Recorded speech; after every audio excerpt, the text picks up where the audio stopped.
Yeah, once again, welcome to the channel, guys. So, in last video, we have set up the development environment for the Java execution. So, in this video, we're gonna go through the basic comments and variables and data types present in Java language. So, yeah, guys. So, I think this is where we list in the last video. Yeah. So, yeah, guys. So, rather than going here, I will just go to the Eclipse here and as I told in last video to create the new project, go to File, New and select Java project from here, and here give any file name, and so this will be an basic this thing. So I will give basics and make sure the settings are default. Go next and make sure to create the source file. Finish. Yeah, basics is here. Right click on the source file and new and create a class. So we will call this class as with any name. For sake this, let's call it as basics once again, and hit an enter key and make sure to create the public void method here. Click on enter. Yeah, so yeah, guys, I will try to explain in deep for this. Yeah, so basically everything in Java will be present inside the package. As you can see, there is a package here. So this is a package. Actually, this symbol represent package here in the types of box here, and this is a folder. Inside this folder there is various packages. Inside various packages there can be various Java files. So Java files are basically linked with classes here. Each class is known as each Java file. So this Java file basics or Java as a class called as basics. So this file name and class name should be same here according to Java convention, and this class can have many methods. So basically the execution begins with the main method. So this is a default need to be present for every class. So for every class there should be at least one main method so that we can run the main thing. So inside this, whatever we do will be prompted to desktop or whatever functionality we required. For example, for the first thing is that, as you know of programming, is that, so why do we generate programs? For first the case, why we need programs? While we can do the things manually, why we require programs? So that it can be done in efficient and time saving manner. So hence we require programming here. So in our case, for example, let's consider a case for calculator program. For example, you can add up to 4 digit to 3 digit manually. What about 5 digit? What about 10 digits? How can you instantly add them?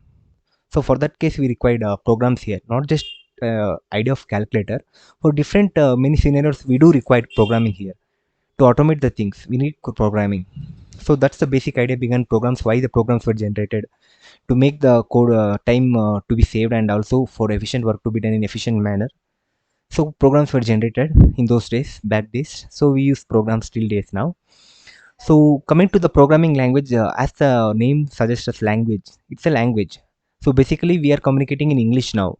So other person may communicate using their English languages. So the both can understand. They have a likelihood here. So similarly, a computer can only understand programming languages. So in depth, in particular, it can only understand zeros and ones. That's what computer is capable of understanding. So we can't code in zeros and ones and keep on writing codes like 0, 1, 2, 3, 1, 1, 1, 1, 0, 0, 0 like that. So it's very boring and it's very hard to remember those codes. So hence, different personality with great personality have developed code for us. So these codes are shortened form of those large 0, 1 codes. I'm not going to jump deep into that. What is that? Just as I told, this instruction will be compiled to 0, 1 0, 1 code eventually, but in Java it will be converted to Java bytecode. Java, what is Java bytecode? Please Google it. You guys need to Google a few things so that you can understand the core principle behind Java. So this code will be converted to bytecode, Java bytecode, and this bytecode will be again converted to machine level instruction, and this machine level instructions will be executed by the system so that it can understand, do the requirement for us. So basically this is the thing in entire programming. So basically we will tell the system what we need from it. So it actually doesn't have any capability of thinking of its own. Of course they are AIs generated, that's a different concept here, but what I am saying, the programming is the core principle ideas. I am just uncovering it now. So as I told, it only understands zeros and one. So this Java code will be converted to byte code, and this byte code will be run or compiled by the JDK which we installed, and that JDK will again go to assembly level language, and those in assembly language will be converted to zeros and one, which will be understood by the system. There again compilers, interpreter, etc. different things in that. Like I don't want to go deep in that. You guys can Google those things. So yeah, As I told, in everything in Java is classes. So this is a class, and each class should have a main method for that, so that execution begins with this main. So here there is a like a method or class called as system class. In that there is a particular out class, and there is a method in that known as println, which upsets string input actually. So what is this system.out.print? It is nothing but there is a system named class in that. Inside that there is a class named out, and inside that there is a method known as println. So this println method upsets an string argument and outputs it in a console. So what do I say now? Meaning that it upset any input in the form of string, and the similar input which we have inputted here will be outputted by the console to us. This is the console. The console can be different thing in different contexts. It can be command line prompt. In our case, it's Eclipse. It can be different in different types. But what I'm saying, understand this the basic thing here. This period operator separates the classes and methods. Here, this is a method. This is a class, output stream class, and similarly, system is a class in that Java file. So this, where is the code for this thing? As I told, there is a class here, and we are writing code here. Where's the class for these things? System.out. It's already predefined, guys. That's why we're installing the JRE system libraries. Here every code will be in the form of packages. Actually they are packaging, as I told, packaging in Java, right? Java packaging comes in two types: jar and var. Jar are for basic core Java applications which we build, will be compared to the same jar files here. When we name this in the package, meaning that everything will be present in the form of jars. Once we compile it, compile and zip it, it will be converted to the form of jars here, like this. Inside this jar there will be classes like this. There will be many classes. We can go through that. See, there are many packages. Inside that packages there are many classes, I have told. Similarly, there is a class called as system jar file. Inside that there is a class system, like that. I don't know particularly which class that belongs to. Yeah, but there is a class for that, so that it can be handled. As I told, why we install this libraries? Because already the developers have written the code for that. It's not working idle. As I told, system doesn't know anything. It's just upset our inputs and do the needful for us. You guys need to keep that in mind before like understanding the system. So that's what, guys. Java class begins with the execution of main method. Please keep in mind. And yeah, we will go to the next topic here. So yeah, basic syntax, we have seen that everything begins with main method. And what is this public, static, void? I will explain in depth about when we cover methods for that. Just in time case, let's understand variables and data types here. So what is variables and data types, guys? Yeah, as I told, when we communicate in English, they are like grammars, alphabets. When we combine those alphabets together, we form words, and when we combine words, we form sentence, and when we combine sentence, we form paragraph. Similar to that, the core building part which I am talking in the form of sentence. Yeah, just a second, guys. Yes, guys. As I told, we do have a language let's consider English for the sake, and as we combine different alphabets together, we form words. Similarly, like that, there is an primitive data types. Combining those data types together, we form what's we know as programming statements or programming commands using those primitive data types.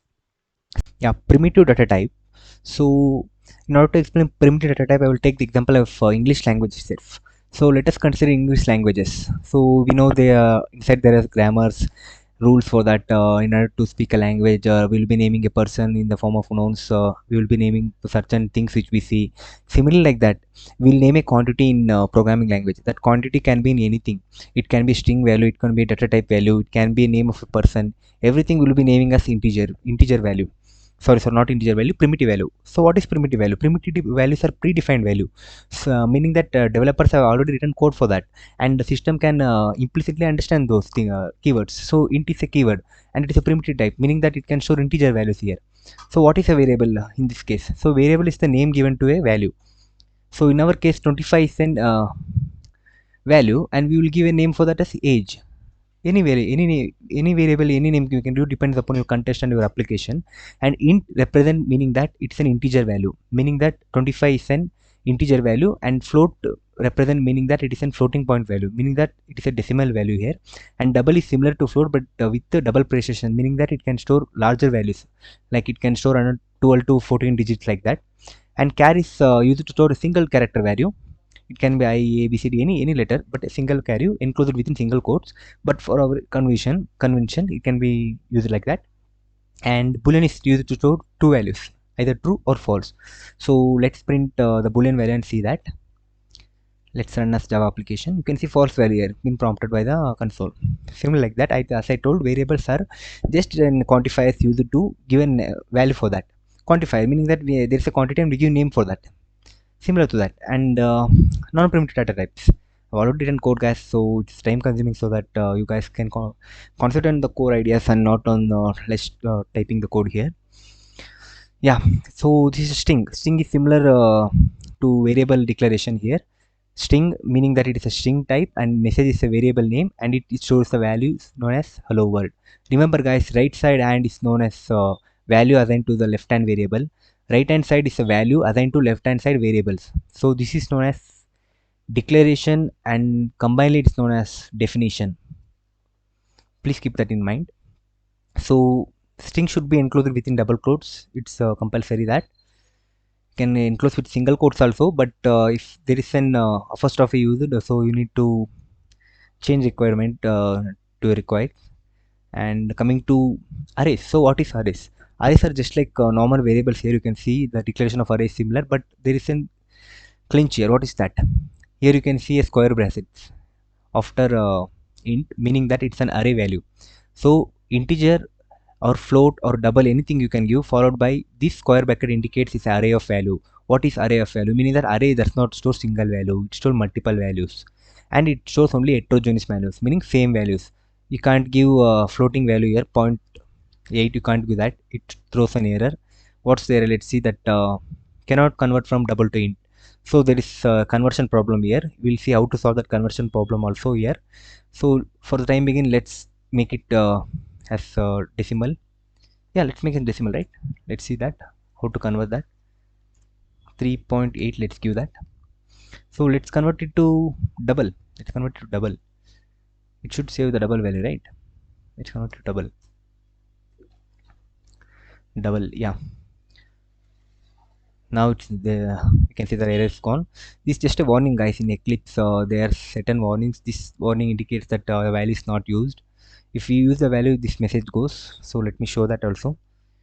System.out.println, let me use that value so that the error or warning gets away. Let me use that value message here. Yeah, as you can see, the warning is gone. Similarly, the Eclipse is very intelligent. It can give the what to say ideas for the programmer, what the mistake they are about to make preponderantly. Yeah, that's very impressive from Eclipse. Yes, we'll see the typecasting. What is typecasting? As I told, the typecasting here, there is a typecasting error here. So the float cannot be converted to int here. So you can see an error stating that cannot convert from double to int. That's an error here. So how can we do that? Actually, there are two type of typecasting: implicit and explicit. Implicit meaning that the system will convert itself. So the smaller value, floating value, will be converted to double implicitly, meaning that this example can be convenient if you take like there is a large tub of water which can be like stored even in a large container, large container, meaning that if I have a glass of water, it can be easily stored in a tub, not vice versa. Similarly, a tub of water can be easily stored in a tanker, as simple as that. Similarly, in implicit typecasting, a floating point value can be easily stored in double, but this double value cannot be stored in integer. That's a catch here. But how can we do that? We can do that using explicit casting, meaning that this inside parentheses we need to mention any meaning anything, any integer or primitive data type. Let me give int here because I have already given int here, meaning that I am converting this floating or double point integer to integer value. So this 3.1, only the decimal value 3 will be considered by the integer pi variable, and it will be prompted as output in the console. It's executed.